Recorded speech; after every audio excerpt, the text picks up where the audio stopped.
చిన్నప్పుడు చేపట్టుకుని నేను ఉన్నానని ధైర్యం ఇచ్చారు. ఇప్పుడు అదే కూతురు కష్టమని వస్తే అవమానంగా చూస్తున్నారు.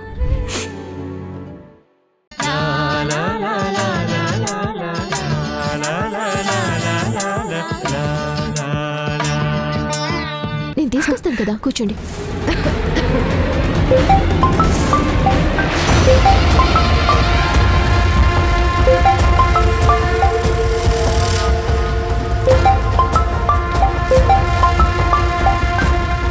ఒక్క నిమిషం అండి, ఇంకో ఫోన్ రింగ్ అవుతోంది, మళ్ళీ చేస్తాను.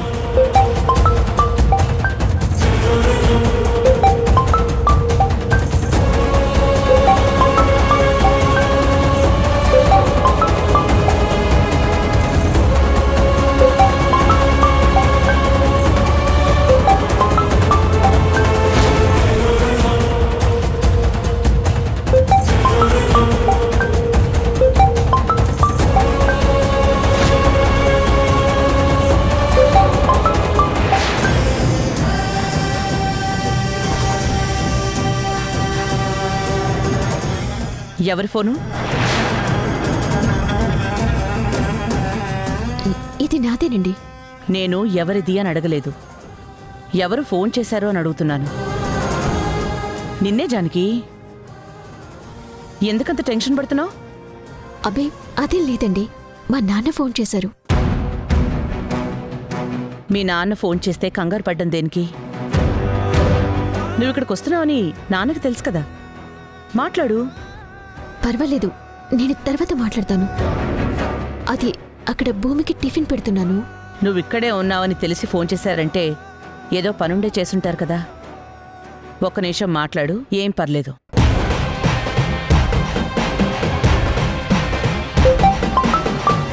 మాట్లాడతాను.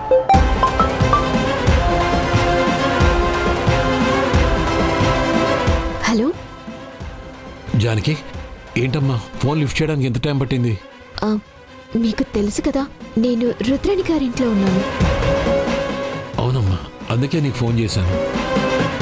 భూమితో మాట్లాడాలనుంది, ఒక్కసారి మాట్లాడిస్తావా? ఇప్పుడా? ఇప్పుడంటే ఎలా? కాసేపటి తర్వాత మీరు చెప్పింది చేస్తాను. అదేంటమ్మా అలా మాట్లాడుతున్నావు? మీ ఎదురుగా ఎవరైనా ఉన్నారా? అవును, భూమికి టిఫిన్ తినిపిద్దామని టిఫిన్ తీసుకుని వెళ్తూ డైనింగ్ టేబుల్ దగ్గర ఫోన్ పెట్టాను. మర్చిపోయాను నా ఫోన్. ఆ ఫోన్ రింగ్ అవుతుంది, అందుకే నేనొచ్చి తీసేసరికి లేట్ అయింది. ఇంతలో రుద్రాణి గారు వచ్చారు.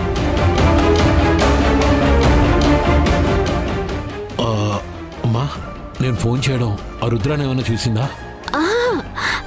లేదు లేదు, నేనే ఫోన్ తీసుకుని మాట్లాడుతున్నాను. సారీ అమ్మా, నా కూతురుతో మాట్లాడాలనే కంగారులో నేను ఫోన్ చేశానే కానీ ఆ రుద్రాన్ని చూసుంటే మాత్రం పెద్ద గొడవ జరిగి ఉండేది. మీకు అర్థమైంది కదా, నేను మళ్ళీ మాట్లాడతాను. జానకి, నువ్వు మాట్లాడిన తర్వాత నాకు ఒకసారి ఫోన్ ఇవ్వు. దీక్షితులు గారితో నేను మాట్లాడతాను.